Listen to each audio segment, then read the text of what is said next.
Welcome and good evening. My name is Lalit, and today is yet another year, the next year, when we have with us the students of Queen's University, Canada, postgraduate students from School of Urban and Regional Planning. Not sure how many of you are aware of the larger background, what they have been doing. This association started actually in year 2012, and this is Dr. Ajay Agrawal, professor. He has been guiding the students, and we have been working out together the topics which I would say from my planning understanding and background, which I thought the topics which are important to Auroville, and many a times what happens, we are not able to also work on them.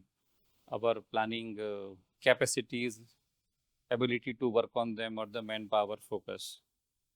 So largely I have been focusing on immediate surrounding area, which is under heavy urbanization pressure, which is also induced and created by the tourism related activities. So there is a 3 studies have been done in line before this, planning guidelines for villages within Greenbelt. Our that part of the Greenbelt is already quite urbanized. Then tourism management framework for Auroville, an area which is extensively increasing. And the last one was access road, a road from Kuilapalyam to Ludhiana Chavadi Visitor Center, where I don't know, we can do a bit of a guess game how many restaurants have come. So those things have been happening. And I personally feel, or we can talk about that later, it is severely impacting Auroville, and it will impact much more in times to come, much more. So this year's focus is kind of an extension and continuation of previous works, and building on that work is assessment, exploration of Auroville's impact, rather both way impact also, but more from Auroville on the village, Kuilapalyam with focus from, you can call it social impact assessment, but more from the lens of human unity. It is not a normal direct explanation as if Auroville is supposed to be developing village as such, which is not Auroville's mandate as such, but how this has developed, how it has evolved, the role Kuilapalyam has played. So, Ajay, would you like to say something about the approach, how you? Okay, so they can, somebody can also in how you start in Canada in September. Would you like to say, or shall I say a few words about that? Yeah, just to give a bit of a background about that. Sure. Okay, so this is our capstone project. These are second year Master of Planning students, and they get a whole semester to work on a project, whatever we give them. So they spent first 3 months doing background research, document analysis. They also do interviews using Skype or WhatsApp. So they spoke with Manoj. That was their first interview this year to understand the context. And with all of that, they prepare fieldwork methodology, the one that they will use in Auroville once they are here. Then once they land, everything turns upside down. And so they have to rework their methodology because nobody can explain what Auroville is sitting, so many miles away. And they're pretty good at that. So they adapt very soon and work long hours. And what you will see in front of you is culmination of that 3 month of background research and about 12 days of fieldwork here. So with that, I will not speak any longer and turn it over to Dan, and you can explain your. Thanks, Ajay and Lalit, for that introduction. There we go. So hi, everyone. Thanks for joining us today. I'm Daniel. I'm the project manager of the team. So this is our presentation on our project on Pathways to Unity, assessing social impacts of Auroville on surrounding communities. So we'll start off with a brief introduction, move on the project context, and then methodology, research findings, recommendations, and questions. So we are 7 second-year Master's of Planning students from Queen's University and in Kingston. We have a range of career and academic backgrounds, including teaching, finance, physics, geography, forestry, and planning. So as Lala mentioned, this project does build upon work done by previous student groups, investigating the direct, indirect, induced impacts between Auroville and the nearby village of Kuilapalyam. The project focuses on the social impact of the two communities through a lens of human unity. And for our methodology, so we did conduct a social impact assessment, which encompassed interviews, focus groups, document review, observations, and data analysis. So for the social impact assessment, it is a type of impact assessment that examines social consequences, positive and negative, intended and unintended, arising from policies, plans, developments, and projects. A baseline assessment framework was employed to identify current social conditions in Kuilapalyam and its relationship with Auroville. We used semi-structured interviews, focus group interviews.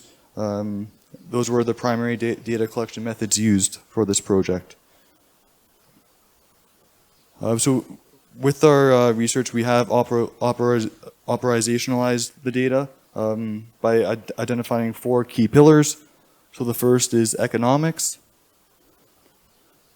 The second is education. The third is women empowerment. And the fourth is community services. So together, these 4 pillars form a comprehensive framework that will allow us to assess whether Auroville's vision of human unity is translating into tangible benefits for Kuilapalyam. So as for the type of social impacts, we have divided them into 3 main types: direct, indirect, and induced. So with the data that we collected, we categorized key impacts into direct, indirect, and induced social impacts, and those impacts were then grouped into the project's 4 pillars that I just mentioned. So prior to interviews, we conducted stakeholder analysis with our client to identify key informants and groups who have connections with the 4 pillars and knowledge of Auroville and Kuilapalyam. So with this, we interviewed just around 20 key informants and held 3 focus groups. So this map displayed just shows how those the services where the key informants were located were distributed within the bioregion. Document review is another method we use for this project. So here on this slide, we have some examples of Auroville documents that were analyzed as part of the report. Overall, we reviewed over 13 documents, including including previous studies of Auroville. And then we also have some examples of non-Auroville documents that we analyzed as part of our report. And now for our research findings, I will pass on to Kaylee. Thank you, Dan, and hi everyone. I'm going to be up here for a while, so get comfortable. The way our research findings are structured is again the 4 pillars. Within that, we're going to go over the key themes that we identified from all of those points that Dan made, and then what you're here for, the direct impacts we found, indirect impacts, and induced, and then we'll move on to recommendations. So beginning with our economic pillar, we identified 5 major themes that were dominantly coming up in all of our interviews and focus groups. We noted economic changes between Auroville and Kuilapalyam. We noted employment in Auroville as a key theme. Housing and land ownership, I'm going to move this way, we're going to see what happens. Finance and financial literacy, as well as the impact of tourism. Beginning with our direct impacts, since Auroville's inception, it has always employed a large percentage of villagers and those within the bioregion, to the point that in many of our interviews, the residents we interviewed felt they really were the first Aurovillians. Accordingly, many of our participants work for Auroville units, and this was very pronounced for women. We note that this is because there was quite a shift from manual labor to skilled labor, allowing them to enter and integrate into the workforce. We also noted on this regard that positions such as those at Maroma were highly coveted by participants. This was because they provided not only financial safety, but savings opportunities, and this ability to save over time provided a safety net for women and for families that cannot be understated as a direct impact of Auroville. We also noted that in doing so, this provided financial literacy for women and broader villagers as well.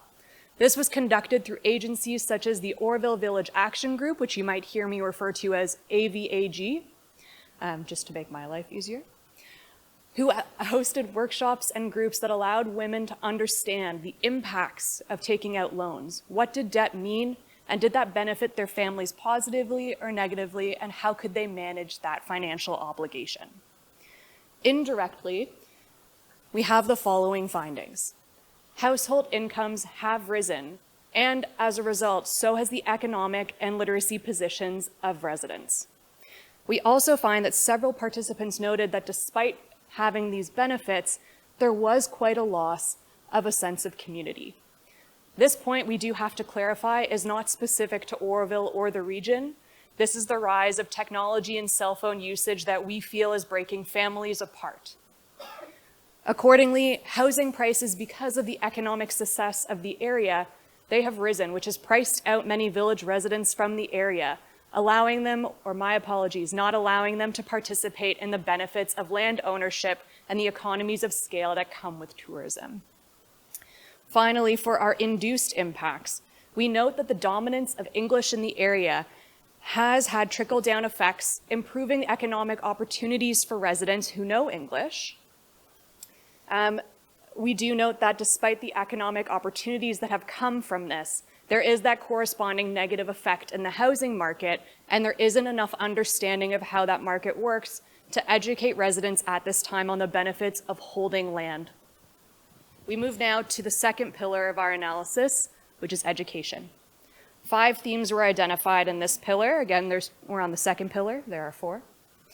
Language and culture was the first impact and major theme we identified. This was followed by the desire for diverse curriculums from students. Next, higher education opportunities, the pros and cons associated with that. After-school support systems and their role in the community.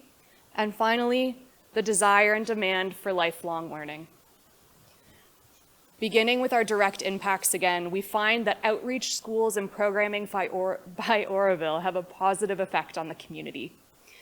Our interviews with former and current principals note that increasing enrollment and the low cost of these schools has drastically improved literacy rates. Our focus groups with students noted that while none of their parents attended educational facilities or formal institutions, all of them had a desire to send their children to school and to have that upward mobility over time. Teaching English overall had been cited over and over again in our findings as a way that opened up opportunities for higher education and employment opportunities again. Our final direct finding is that outreach schools lead to community cohesion.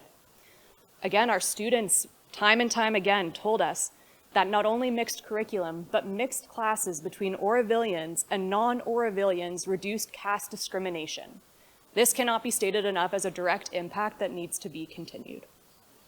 Moving to our indirect impacts of our study, we note that the approach from Auroville for progressive education was demanded by most students in our focus groups.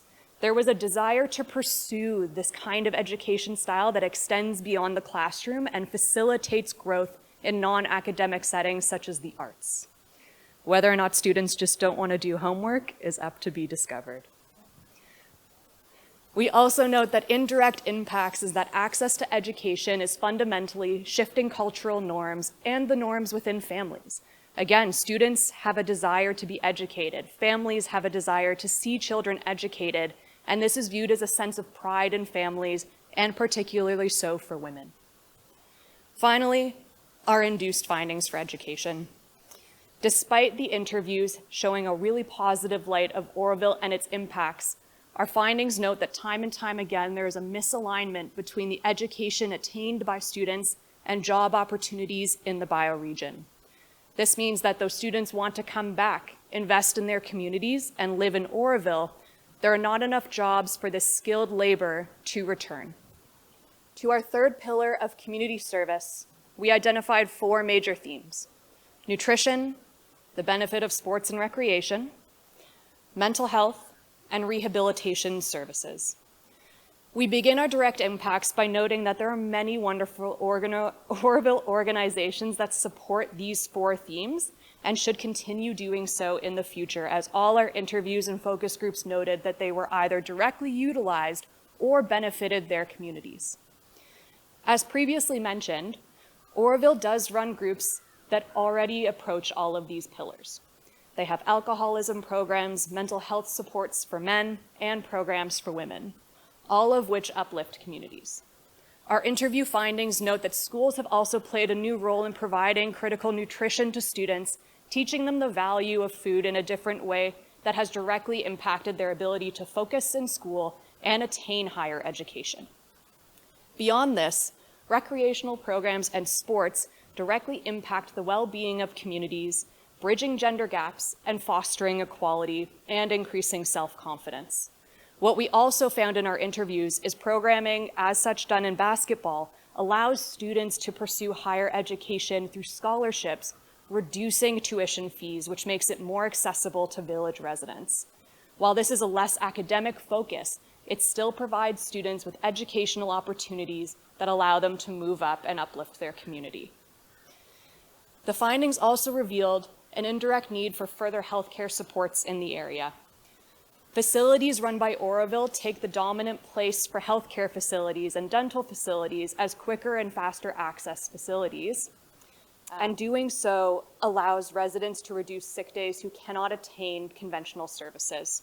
We note that many of the modules as well felt that bringing these services to villagers through after-school programs was the best way to ensure that programs were followed up upon and families and individuals actually followed through on health agenda points. Sports, as I mentioned, also empower confidence in the community. This was most pronounced for the girls that we interviewed and the women running these programs, noting that ultimate frisbee time and time again was noted as the best sport that was non-contact, that allowed women to feel confident moving forward both in sport and in their daily lives. Moving to our induced findings, the recreation centers have held a place in national competitions, moving as a sense of pride in the community, similar to education. Again, children are gaining scholarships, they're moving up, and this is something that cannot be described directly benefiting the community, but here we are. Improved nutrition and health as well reduces long-term healthcare costs, and while we can't quantify this for you, though we wish we could, this uplifts the community, reduces sick days, and allows people to take control of their bodies and their individual health. Our final pillar is women empowerment. Within that, we identified 4 major themes: the issues and challenges of being a woman, alcoholism in the community, the power of women's groups, and women-led employment opportunities. Now, before we move to our direct impacts, the team did spend quite a bit of time understanding the women's life cycle because it is greatly different from a man. We also know that the life cycle of a woman is very different between an Aurovillian and a non-Aurovillian, and that traditionally women have been expected to take on the housework, they might be removed from school, and in times of financial hardship, they might not receive adequate nutrition. These are factors at play that we cannot control, and though our interviews have shown that these factors are decreasing, it is important to recognize that they are not the same. Beginning with our direct impacts, we do understand that policies within Auroville have challenged these traditional gender roles. As we mentioned, women comprise much of Auroville's current workforce, and though there is a persistent gap in the wages between men and women, it is slowly improving their financial independence. We also know that mental health programs, such as those run by AVAG, have reduced suicide rates in women. This has been over the past 20 years due to that women's group's efforts, workshops, and literacy programs. Many of the interviewees we talked to noted that separate workshops have enabled them to secure better employment opportunities, provide for their families, and increase their own financial literacy rates.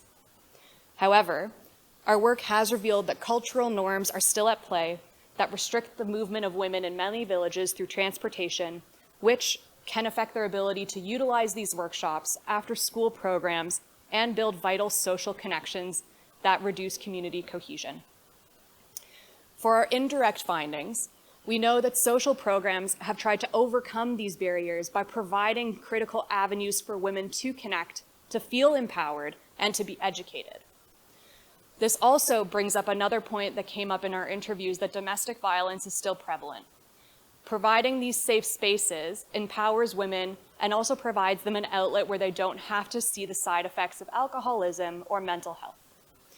Women's success in employment as well and education has uplifted their role in the community and allowed women's groups to hold prominent and respected places in the community. For our induced findings, we do find that although women are achieving upward mobility over time, they desire much more for the next generation. This slow positive shift is creating a positive feedback loop in the community where we're seeing that women invest in themselves, their families, and the local economy, creating a loop that we hope will continue in the future with continued Auroville involvement. With that, I hand it off to Spencer to discuss our team's recommendations. So I'm presenting recommendations. We have developed the 7 broad recommendations and 20 specific implementation tactics. These are all based on our research findings coming from our case study research, background document review, and of course, interviews and focus groups. We recognize we are approaching this from an outside point of view and are welcoming feedback after the presentation. Recommendations were made to further the many positive impacts Auroville has had on the bioregion and to mitigate the possibility of negative impacts in the future. Our first pillar is economics. We found 2 broad recommendations from our research findings in economics. Interview findings show that Auroville's outreach initiatives have made great strides in increasing financial literacy across the bioregion. However, certain issues persist, such as a demographic that is missed by existing programs and a focus on loans rather than debt management. We suggest the implementation of financial pop-up clinics in a central location, for example, a restaurant or a sports center, to give workers a more flexible platform to seek financial advice. These clinics can be used to disseminate information on how to pay debt or the benefits of savings or insurance. The hours of the clinic should vary to ensure all types of workers have the opportunity to access it. Further, a significant limitation of this study is the lack of up-to-date quantitative data on Auroville's employment and social and financial contributions to surrounding communities. To achieve this, we propose the establishment of a stable framework for social planning research with the following 3 implementations. First, Auroville should design and implement a centralized data collection system. Secondly, Auroville should revisit previous reports, like the 2005 Socioeconomic Survey of Auroville Employees. And finally, Auroville should establish a feedback loop for socioeconomic research findings, which should be regularly communicated back to the community to foster trust and ensure accountability. Through our education lens, we found 3 broad recommendations. Research findings suggest that students enjoy the education provided by Auroville as it contains many elements missing in the government-run education systems. Through our interviews with educational professionals and through focus groups with students, we found that a mixed style of schooling can allow students to develop passions and curiosity outside of academics, while still setting them up for success in higher education. Our first recommendation is to offer a broader mixture of curriculum in schools by integrating multiple educational approaches, such as a hybrid curriculum combining Auroville's creative methods with conventional academic structures, which will better equip students for higher education and professional success. Hosting workshops for students and parents on Auroville's education model can spread awareness. And finally, showcasing alumni success stories to further promote Auroville's approach to education. Our second broad recommendation focuses on the promotion of Tamil language and culture within Auroville, as interviewees highlighted a focus on English, even though Auroville has multiple official languages. To do so, we suggest implementing Tamil language education in schools for children and workshops or classes for adults, hosting cultural exchange programs to showcase Tamil art and literature, and finally, an official bilingualism focus in Auroville's documents, such as the website. Our final educational recommendation is to create more opportunities to engage with Auroville, as research findings from interviews and focus groups identify that there is a lack of knowledge about Auroville in the bioregion. Surrounding villagers have a basic understanding of what Auroville is. However, there's a gap in knowledge of the teachings of the mother and what Auroville stands for.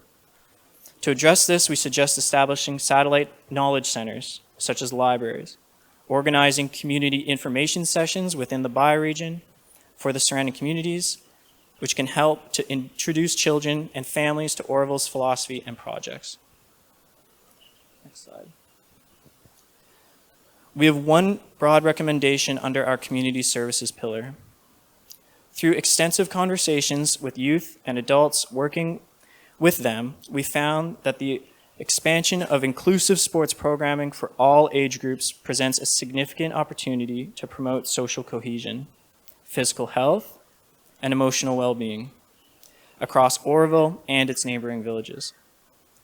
Initiatives like Bridging the Gap and mixed after-school recreational programs demonstrate the potential for sports, such as Frisbee, to promote gender equality and foster harmony between diverse groups. Thus, we recommend leveraging sports programming to further integrate communities by implementing the following. We encourage volunteering and especially training for community support workers, a focus on advertising and awareness of the offered sports programming, and finally, a collaboration with existing programs to add rigor to the training and professional programming offered. Partnering with Tamil Nadu Physical Education and Sports University could help develop a standardized coaching curriculum for the bioregion. Before we speak about this, we must recognize the work that has been done and is continuing to this day. Organizations like the Auroville Village Action Group are instrumental in the empowerment of women in the bioregion. This must not go without recognition. To address some serious concerns found in our interviews and focus groups, we have thought of one broad recommendation to attempt to address the root causes of violence against women by offering more programs for young men and boys, essentially trying to get at the root cause of the issue. We have brought forth 3 implementations to address this. First would be to establish an Auroville-supported mentorship program for young men and boys. The second would be a dedicated unit more dedicated units for boys and men. These units would focus on addressing the unique challenges that boys and men face in their communities, particularly issues related to addiction, mental health, and unhealthy gender norms. Our final implementation is partnerships between institutions, which suggests that Auroville should continue to collaborate with local organizations and initiatives, including the Auroville Village Action Group and other community groups, to provide a comprehensive approach to mentoring and support for young men and boys. We would appreciate any feedback on these recommendations. Again, emphasizing the point that we are outsiders coming to you to provide you with recommendations on topics you have been seeing for many years. We presented a lot of information to you today, and if you would like a detailed version of this, we will be producing a final report which you can read. We would like to end with a quote we found by the mother while doing our background analysis, which we believe sets a tone for all the work we have done. A relationship that is not only cordial but friendly with the inhabitants of the neighboring village is absolutely indispensable. For the realization of Auroville, the first step is to establish a true human fraternity. Any shortcoming in this regard is a grave mistake, which can compromise the whole work. The Mother, 1969. Finally, we would like to thank all of the individuals who assisted us in this process. None of this would have been possible without your support. As well, we would like to thank Auroville for providing a welcoming and inclusive environment for us to do our work in. Thank you.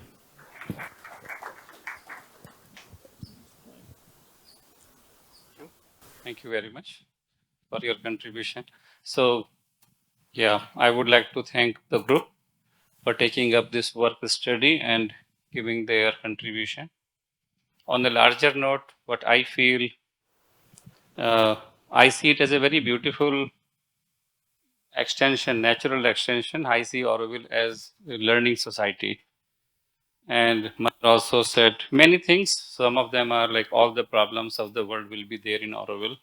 So the kind of points which just came up in the last few minutes are very much part of the basket which Auroville has to deal with. Things happen also through a certain position, certain location. So we are in the middle of that. The growth rate, other thing, the presentation which I have not shown and highlighted to some of the people, some other are familiar. We are receiving 1 million people, 10 lakh people per year as tourists. So the ground situation, ground condition has changed quite a lot rapidly as compared to when Auroville started. The villages, and if you are aware what happens in urbanization process, villages will not remain villages. They are anyway under the process of transformation. My only effort, major effort, wish, aspiration via any such study is if we as Auroville, when we say Auroville, it could be Auroville of our own master plan area, it could be extended bioregional area, how ready and prepared we are to anticipate these changes and make suitable timely intervention or at least develop our own capacity to be a meaningful relevant players in times to come. So my personal take is we are far behind on that part. While Auroville individually different needs and activities, they are doing a remarkable job. Absolutely, mostly amazingly inspirational, which is also captured by them in their own way. Our website is full of that. But the curve is changing quite a lot. Market forces have moved. I would go on to say very few handful of people in Auroville will have an assessment, realistic assessment of how the landscape is changing, how the market forces are moving in, land properties prices, and the people from outside they are coming. They may not have any connection with Auroville's values and systems. So totally new reality is already actually existing. Totally new reality is existing. Our own population, if we say is 3,500, the cumulative population of 6 villages within master plan, in which Kuilapalyam is technically not counted, is 20,000 plus.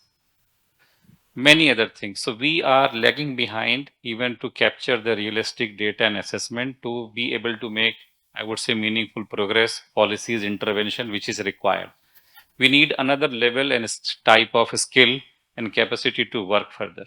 With those, some broad ideas and intentions, I have been trying to work on these, and I find it, I would say, very rather joyful possibility that there are young people all over the world, those who are waiting or willing to connect with Auroville, and we have our work to be done list. And if we can match it, if there could be a good marriage between these two things, I think this is an excellent way of dealing with things. We need some work to be done, certain insight, certain capacity and skill, and it is existing somewhere also in the world. And it could be a learning process both way. It could be a learning. There are certain limitations. I am aware, you are aware now, the way this work happens. So this is providing actually more of a continuity, what I would say, insights and continuity, which we need to build on actually, which we need to build on. So that is more of the larger perspective and purpose. With this, I would like to thank you again. I think there is a continuous support and collaborative journey which has been happening since 2012, which is quite remarkable. And to pick it up and build on is our task.